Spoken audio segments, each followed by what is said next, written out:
Bueno, muchas gracias por la invitación. Ya Pedro nos ahorró mucho tiempo porque la plática, platicaba Rolando y a Berenice que suponía yo que se iban a parecer mucho. Entonces me voy a ir saltando algunas partes y probablemente profundizando en algunos temas que ya tocó Pedro.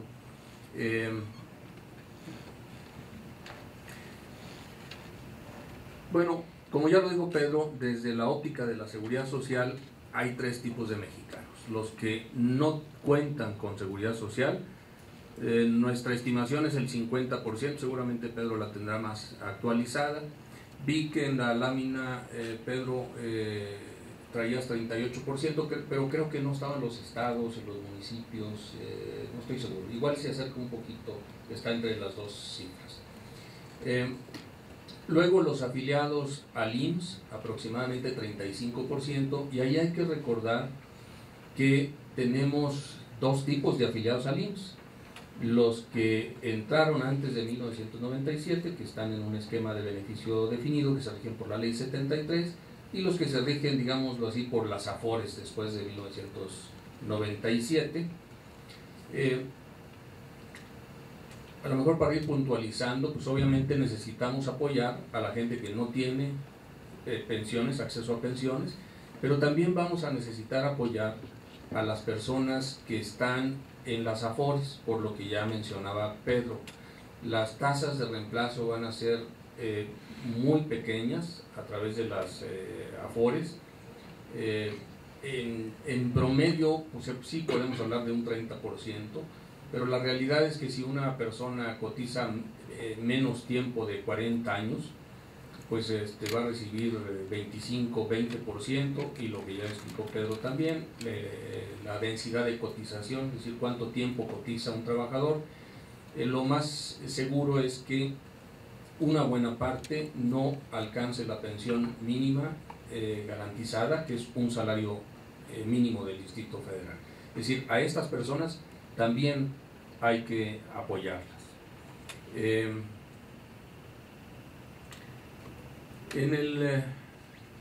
Como que se regresa donde mismo.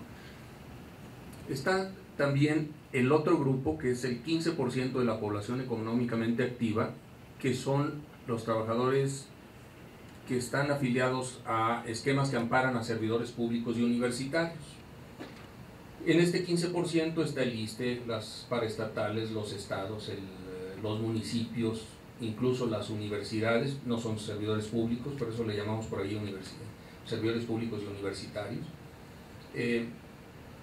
Hago la aclaración de que, por ejemplo, en el caso de la UNAM están afiliados al ISSSTE, pero la mayoría o todas las universidades públicas estatales tienen sus propios sistemas de pensiones.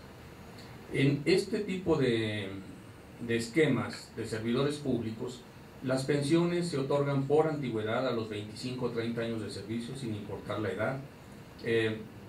El monto es el 100% o más en algunas ocasiones del último salario. Todas son dinámicas, todas se transfieren a los beneficiarios.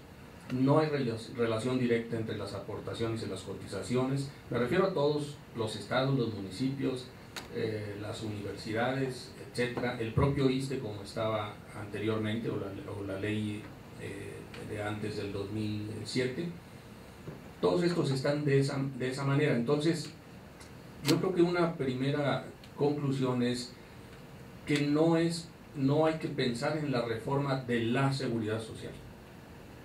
Hay que pensar en la reforma de las seguridades sociales en México. Es decir, a unos hay que ayudarles, a otros hay que más o menos mantenerlos, y a otros hay que reducirle las prestaciones, desgraciadamente, porque además, como ya lo decía Pedro, los trabajadores piensan que tienen este tipo de prestaciones, pero la realidad, como decimos, seguridad social sin sustento económico es demagogia. Estamos engañando a los trabajadores porque no va a haber recursos para pagar esas pensiones. Otra frase que usamos es: nadie está obligado a lo imposible, ni siquiera el gobierno está obligado a lo imposible. No va a haber recursos para pagar estas pensiones, a los 45 años de edad. Les comento que nos hemos encontrado municipios que tienen jubilados de 35 años de edad, y no son pocos.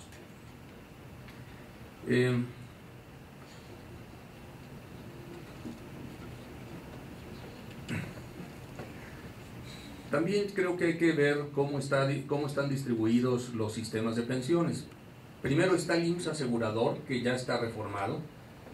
Está el IMSS patrón. Fíjense, aquí es una cosa importante. El IMSS asegurador está reformado, pero solo reformó a las nuevas generaciones. La gente que entró después del 97 fue la que se reformó.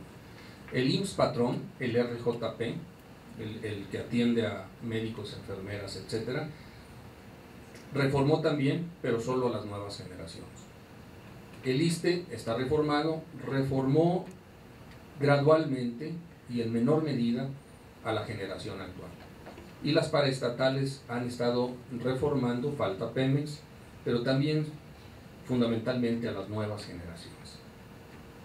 Los que podrían afectar indirectamente las finanzas federales son los sistemas estatales de pensiones, que hay 14 reformas, solo 3 de ellos cambiaron a cuentas individuales,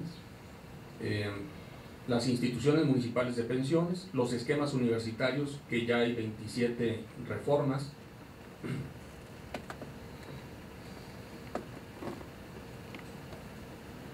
que ya tenemos 27 reformas, pero en el caso de las universidades sí hay algunas, no me quiero meter a los detalles, que sí reformaron a la generación actual. Los estados, 3 o 4 reformaron a la generación actual. Pero ¿qué quiere decir esto? Si ustedes se fijan, los más grandes ya reformaron, y por lo tanto 90% de los trabajadores mexicanos están afiliados a sistemas de pensiones ya reformados. Es decir, hay muchos sin reformar, pero son chiquitos. Es el otro 10%. Y esto debe de alguna manera servir como presión para los que no han reformado, reformen. Para evitar la descapitalización de los sistemas de pensiones, sobre todo de los servidores públicos, yo estoy convencido de que el problema no está en el IMSS, sino está en la parte social, en los que no tienen nada, y en la parte financiera, en la parte económica, en los servidores públicos. Y vamos a ver datos que ya mostró Pedro, pero que me gustaría, digamos, sino abundar sobre esos datos. Cómo, por mucho, el problema financiero lo tenemos en los sistemas de pensiones de los servidores públicos.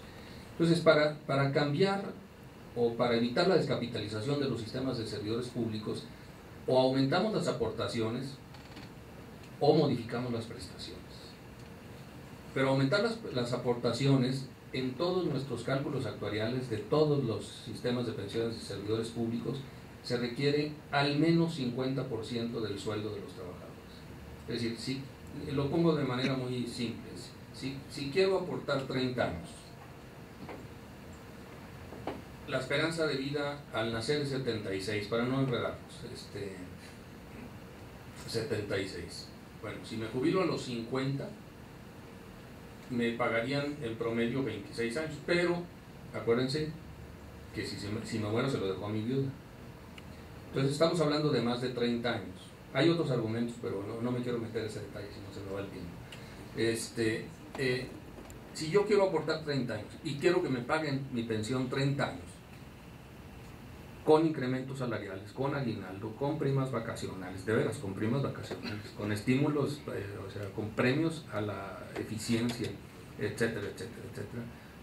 Bueno, pues tendría que estar aportando el 100% de mi salario, no sé si están de acuerdo conmigo.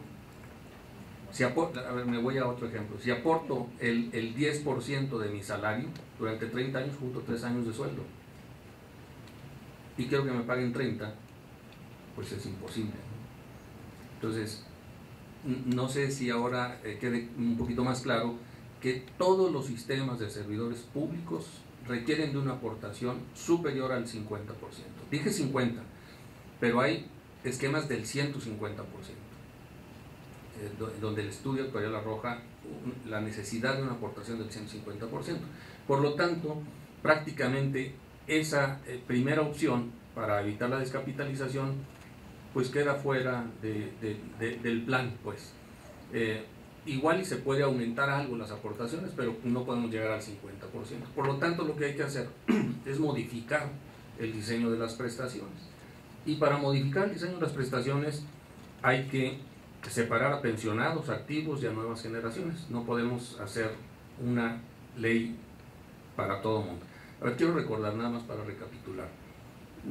En esta parte no estamos pensando ni en los que no tienen nada, ni en los del IMSS. Estamos pensando en la parte de servidores públicos. A los pensionados prácticamente no podemos tocarlos. Las nuevas generaciones ya ni patrones ni trabajadores deben permitir que entren al mismo esquema de pensiones, con jubilaciones a los 40 y tantos años de edad. Y el personal activo se divide en dos: los que tienen derechos adquiridos y los que tienen expectativa de derechos.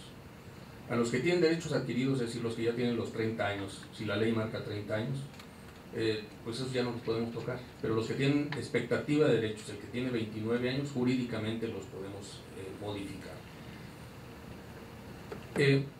Políticamente, modificar el personal activo es muy complicado. Se ha logrado, el ISSSTE lo logró. Y aquí quiero, a ver si no se me va mucho el tiempo, explicar en esta lámina. En esta institución, nada más me voy a ir a dos líneas, se gasta, este es el 20%, creo que nadie lo vemos, pero el 20% de la nómina del personal activo se gasta en pensionados, pero va a seguir creciendo porque la gente de 50 años que se jubila, pues no nos morimos, ahí nos vamos acumulando. Llega a representar el 60% de la nómina del personal activo. Hago aclaraciones aquí. Hay algunos esquemas, Nuevo León, que ya gasta el 64% de la nómina, mi estado, Coahuila, gasta el 50% de la nómina del personal activo en pensionados, etc. Este es un ejemplo, digamos, muy optimista. Entonces, ¿qué pasa si modificamos solo a las nuevas generaciones, que es lo que hemos estado haciendo en México? Pues que va a seguir la línea esta naranja, si ustedes ven. O sea, no tiene por qué separarse la línea naranja de la línea roja si la gente se va a seguir jubilando a los 28 o 30 años de servicio. Se empieza a separar la línea naranja de la roja cuando esta generación de pensionados y de generación actual de activos empieza a fallecer. Y entonces vamos a rescatar el cadáver de la institución dentro de 50 años. Es decir, los beneficios en los esquemas, en las reformas que hemos hecho en México, los vamos a tener dentro de 50 años. En el corto plazo prácticamente no pasó nada.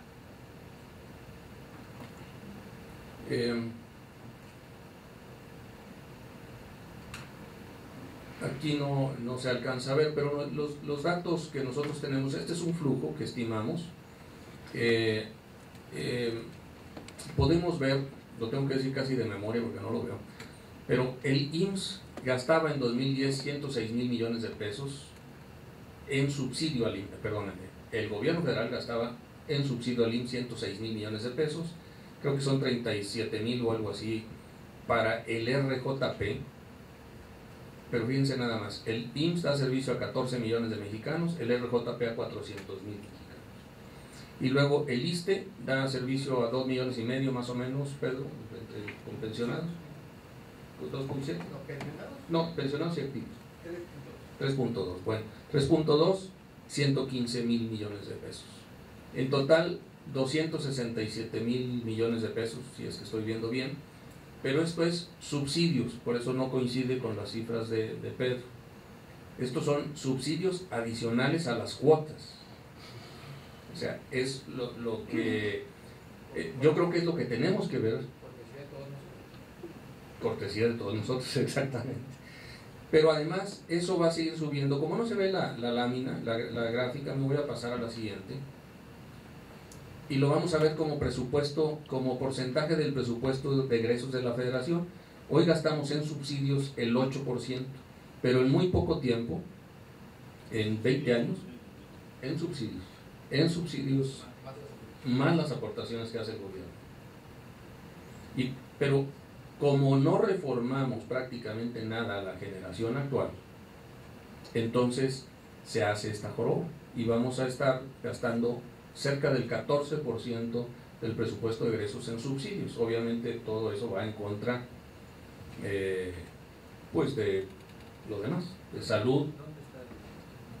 Mira, aquí alguien que lo vea ahí cerquita, que es como 2030, algo así. 2026.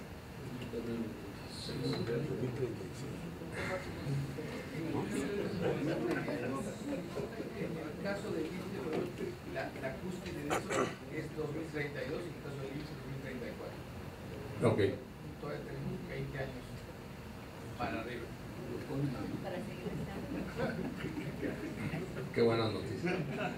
Bueno, y aquí vemos, a ver, lo que quisiera es que quedara claro que muchas veces pensamos que con las reformas ya resolvimos el problema.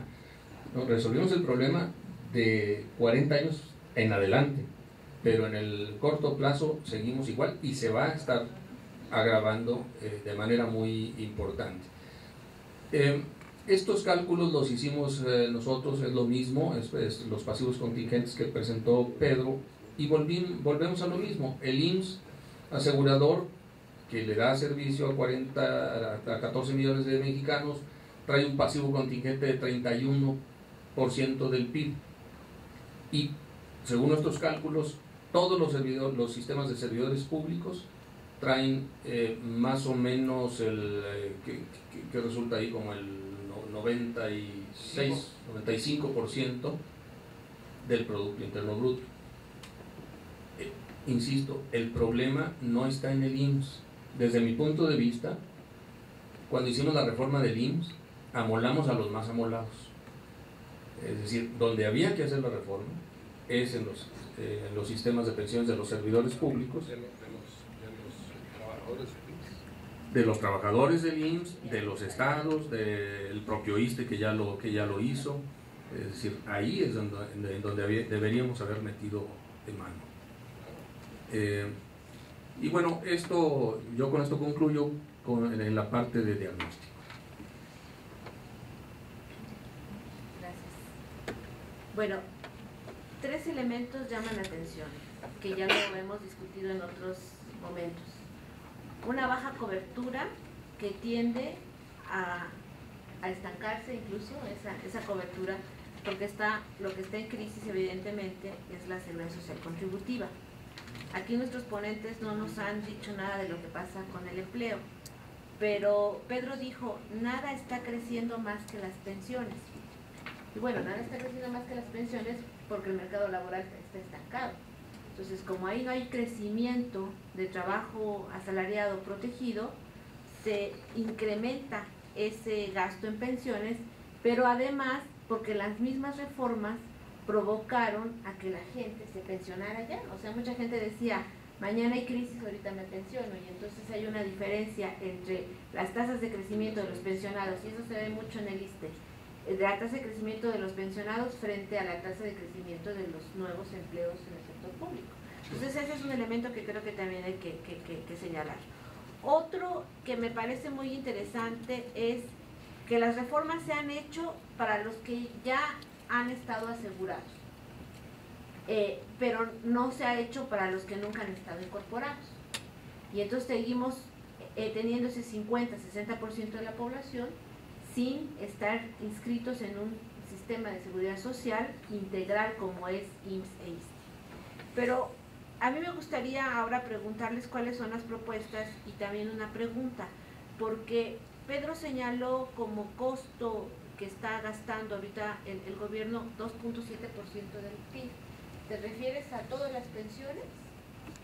Y porque me llama la atención con el dato de Francisco que se está gastando 8% nomás en subsidios. El presupuesto de egresos, ¿sí? Ah, del presupuesto de egresos. Ya. Ahora sí ya. Ya con esa aclaración ya nos queda claro la diferencia. Entonces yo ahora les preguntaría, hay una coincidencia, estamos en una situación de crisis, no es la que viene, sino en la que estamos. Creo que lo más preocupante es lo que decía, hay una crisis evidente de la seguridad social contributiva. La capitalización individual de la administración privada no va a traer buenos resultados. Las densidades de cotización que estamos observando ahorita son muy bajas. Y esto se va a agudizar para el 2021 cuando las personas empiecen a jubilarse por capitalización individual. porque ahorita al menos los del IMSS tienen la opción de escoger la ley 73, que la mayoría va a escoger la ley 73 o irse por la nueva sistema, pero los del 2021 ya no van a tener otra opción, ¿no? Y además estamos viendo la crisis con las medidas que se han adoptado. Simplemente la semana pasada se conjuntan las CIFORE 4 y 5, lo cual nos está mostrando la baja incorporación de los jóvenes al mercado laboral. Entonces, sí me gustaría escuchar sus propuestas. Pedro. Bueno, si podemos pasar, creo que a la lámina 15, esa, muchas gracias. Antes de un solo comentario. Yo he recibido algunos comentarios y críticas de que por qué se dice que esta va a ser la próxima crisis. Y yo creo que es semántico. Yo creo que la verdad no, esa no es la discusión. Si no le queremos llamar crisis, le queremos llamar insolvencia, llamamos insolvencia. Si le queremos llamar insuficiencia, insuficiencia. Si le queremos llamar inequidad, inequidad. La verdad es que yo creo que no es un tema de fondo decir si está aquí la crisis o no. El tema de fondo es si esta sociedad quiere seguir teniendo un sistema de seguridad social con una gran subcobertura y con un gran desfinanciamiento. Y esos son dos dilemas de todos. Todos perdemos en esa solución. Entonces, la verdad es que lo que tenemos que hacer es reformar nuestro sistema en las condiciones demográficas, económicas, epidemiológicas de esta realidad del siglo XXI, donde ya sabemos que hay un pronóstico, un proceso de envejecimiento